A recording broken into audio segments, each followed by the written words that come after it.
Ladies and gentlemen, my name is Andrei Shevchenko, and on behalf of the Mediacentru Ukraine, I welcome all the journalists who really cover our struggle for freedom.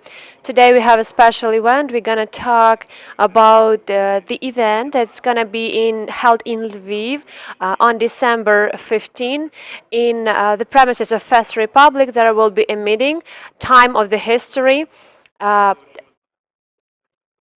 As we know, that it will be the storytelling platform where our characters will tell their stories, how it is connected with the war for freedom and independence that is being right now conducted against the Russian aggressor. So I invite Iryna Kushka, the manager of the project Time of the History. Please share your idea. Welcome, my name is Iryna Kushka and I'm the coordinator of the project Time of History with Iryna Snitynska. This event we make online. It's 28th actually event, and this summer we had this event entitled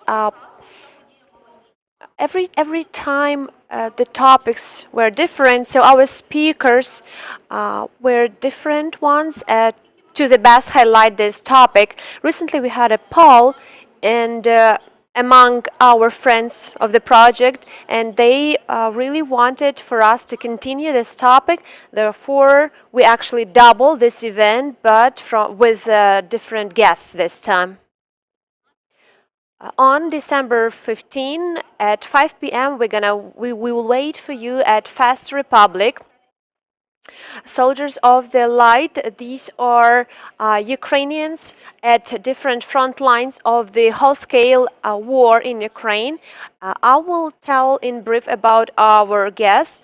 That will be the tour guide, Iryna Kushka, a junior lieutenant and reconnaissance singer, and the civil society activist Sofia Fediner, project manager and wife of the soldier, twice IDPs, Svetlana Kolodyi, junior lieutenant, the soldier of the Armed Forces of Ukraine, and the MP Roman Lozinsky, and other guests. Of course, we're going to have some musical breaks during our events, and we have the charitable fair, and all the funds that will be raised will be given to the Ukrainian Armed Forces.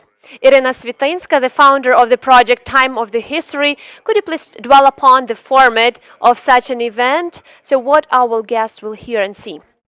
We founded the project 5 years ago, and as a rule, these were just stories of people. Why just stories of people, and why we are not looking for some top celebrities? We invite average people. Actually, the main idea that was introduced 5 years ago, that the most valuable thing that we have is our stories, the stories that are written in the books, but here we have this possibility to come and to hear in person something peculiar, maybe something that happened in the adjacent house or in the adjacent street. The format of the event is that when a person takes a floor and has 10, 15, 12 minutes in one's disposal to share the story. I actually help them to get ready for to present their story, to present everything that happened in reality. The aim of our project is to dwell upon the war, is to highlight our strong Ukrainians, of course, and the way the propaganda works with our history. But right now we have this task to implement and realize that the true history of Ukraine will be known for all the world, and of course for us Ukrainians to feel that how strong we are as a nation. Of course, the aim of this project is also a charitable one. We aim at fundraising to support our fighters, and this time this will be the same aim.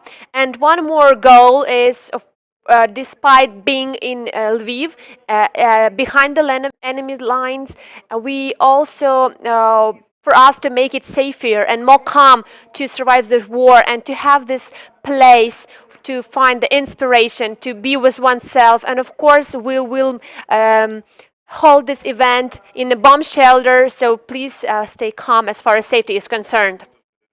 In summer, You had the first version of the event. Is there any story that you remembered the most?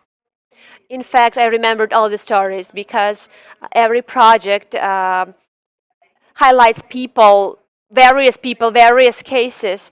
Of course, that can be a story of a fighter, of a tactical medic.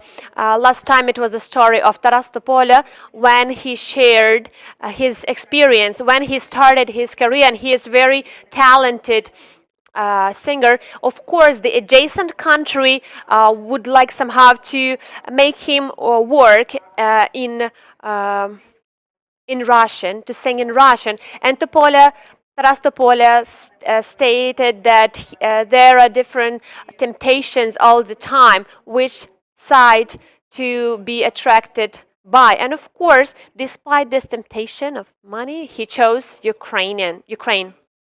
The question to both of you: when we highlight the war to a foreigner, to a person who's not living here and haven't had the chance to see it in person, what would you recommend to tell? What words to use? Which things can impress foreigners the most? Or what things will be the best to present the essence of what is going on right now? Of course, we need to talk with a story. Of course, no statistics will give you the feelings of those who suffered. For example, the day before yesterday, when I had a talk with one of the speakers, she told that she felt great shock and stress. Of course, there is something behind the words, but the person who listens cannot feel, cannot imagine this, and cannot live through this. The force and the strength of the story is images. What are images? This is what people feel, saw, and listened. And when you start telling some concrete things, people immerse into the world of this person. They try to live through this. They try to suffer this. And this speaker once said that I felt frozen. I broke into tears. And when a person is listening to such expressions, person can live through this. I also remember a situation when I was preparing one of the speakers. A topic was saving the life. There was a cyborg, Chabotar, his last name, and he asked me, why do you need this project? The project is really complicated. You listen to confesses of people, the stories of people, and then a person takes the floor. It lasts for 10 minutes, and it's the end of it. I couldn't find the answer for this question, but then I understood that while listening to such stories of people, I have this chance to live their lives. I would have never had a chance to live such lives. Therefore, I really welcome everyone to join us on December 15. If you have time, if you have desire, even if you don't have, just try to plan it, because this event is really extraordinary. If you haven't been there, if you take place, you will really want to join us every time. How do you think do these stories reach the aim? Yes, they do, because every time you feel fulfilled when you leave the doors of the event.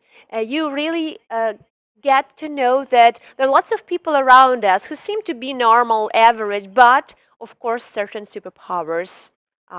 They have certain superpowers. How do you think such a project, are they topical right now in terms of war? Of course they are. Despite the war, we have to continue to live. And such projects, they give you this chance to recharge, to rest, and again to inspire others to plan and to live. I had one participant from Donetsk who joined us through VPN. Actually, she said that Russians have taken our future because they do not give us a chance to plan, but we have to plan ahead. Therefore, it's topical for us right now to rest, to recharge, and again to attend such charitable events. Do you have anything to add? I think that Iryna actually has exhausted the idea, but In fact, I think everyone should have this time to refill, because when a person is tired or exhausted and feel this informational load, informational assault, it's really difficult and complicated to perceive reality, to perceive life, and it's difficult to live. Therefore, it's essential to create such events. Iryna Kushka, Iryna Snitynska, managers and founders of the project Time of the History, December 15, FESTrepublic, Time of the History, Soldiers of the Light 2. We will believe that this project will really make our victory closer. Stand with you.